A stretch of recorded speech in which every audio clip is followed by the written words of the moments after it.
friends, எல்லாரும் எப்படி இருக்கீங்க? இன்னைக்கு லஞ்ச் பாக்ஸ் ரெசிபில ஈஸியா செய்யற மாதிரி ஒரு ரெசிபி உங்களுக்கு நான் செஞ்சு காட்ட போறேன். நம்மள நிறைய பேருக்கு பிடிச்ச பாஸ்தா வந்து நான் இன்னைக்கு பண்ணி காட்ட போறேன். அதுவே நம்ம இந்தியன் ஸ்டைல்ல நம்ம மசாலாஸ்லாம் போட்டு ஈஸியா எப்படி செய்யறதுன்னு நான் காட்ட போறேன். கண்டிப்பா இத லஞ்சுக்கு கொடுத்து விடுங்க. ரொம்ப நல்லா இருக்கும், ஃபில்லிங்காவும் இருக்கும். ரொம்ப குயிக்காவும் பண்ணிடலாங்க. அதிகபட்சம் உங்களுக்கு 15 to 20 minutes தான் ஆகும். எப்படி இந்த பாஸ்தாவை செய்யறது அப்படின்றத நம்ம பார்க்கலாம்.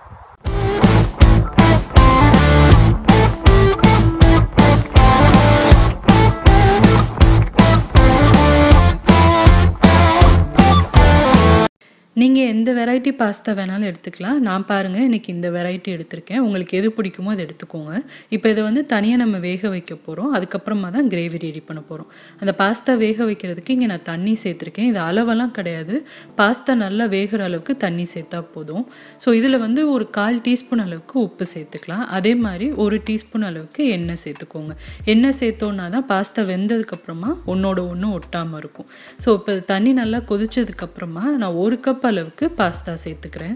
ஸோ எல்லா பாஸ்தாலையுமே அந்த கவருக்கு பின்னாடி பார்த்தீங்க அப்படின்னா குக்கிங் இன்ஸ்ட்ரக்ஷன் கொடுத்துருப்பாங்க. அதுலேயே உங்களுக்கு சொல்லியிருப்பாங்க கிளியராக இந்த வெரைட்டி வந்து இவ்வளோ நிமிஷம் தான் குக் பண்ணணும் அப்படின்னு சொல்லி.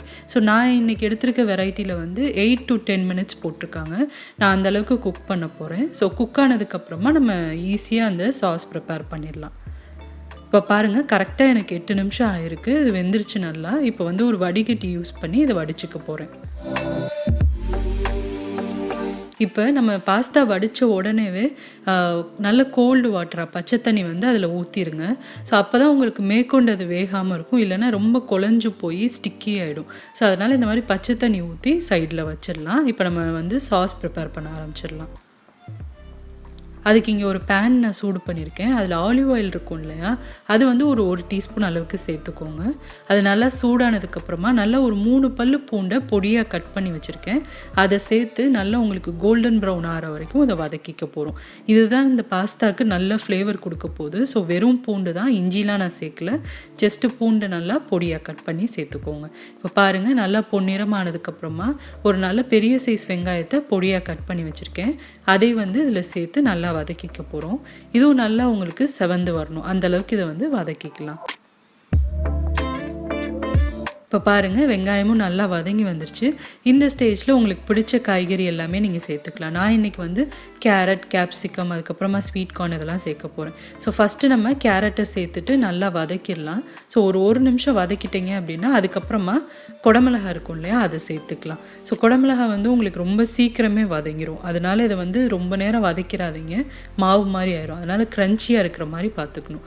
ஸோ ஒரு நிமிஷம் மட்டும் இதை வதக்கிட்டு அடுத்ததான் நம்ம மிச்ச காயெல்லாம் சேர்த்துக்கலாம். பாருங்க நல்லா வதங்கிருச்சு. இந்த ஸ்டேஜில் வந்து நான் ஒரு 2 தக்காளியை நல்லா பொடியாக கட் பண்ணி வச்சுருக்கேன். அதையும் சேர்த்துக்கலாம். தக்காளி சேர்த்துட்டு நல்லா மசிகிற வரைக்கும் இதை குக் பண்ண போகிறோம்.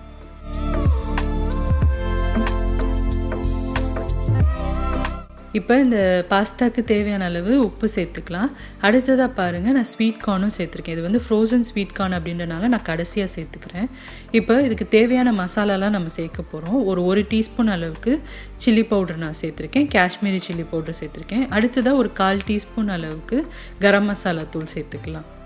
ஸோ இதெல்லாம் நல்லா வதங்கினதுக்கப்புறமா நம்ம வேக வச்சு எடுத்துருக்கோம் இல்லையா பாஸ்தா, அதை வந்து இதில் சேர்த்து நல்லா கிளறிக்க போகிறோம். அவ்வளோதாங்க, எவ்வளோ சிம்பிள் பாருங்கள். இது சேர்த்ததுக்கப்புறமா ஒரு நிமிஷம் நீங்கள் கிளறினீங்கனாலே போதும், பாஸ்தா ரெடி ஆயிடும். இதில் வேணும்னா நீங்கள் வந்து கடைசியாக சீஸ் சேர்த்துக்கலாம்.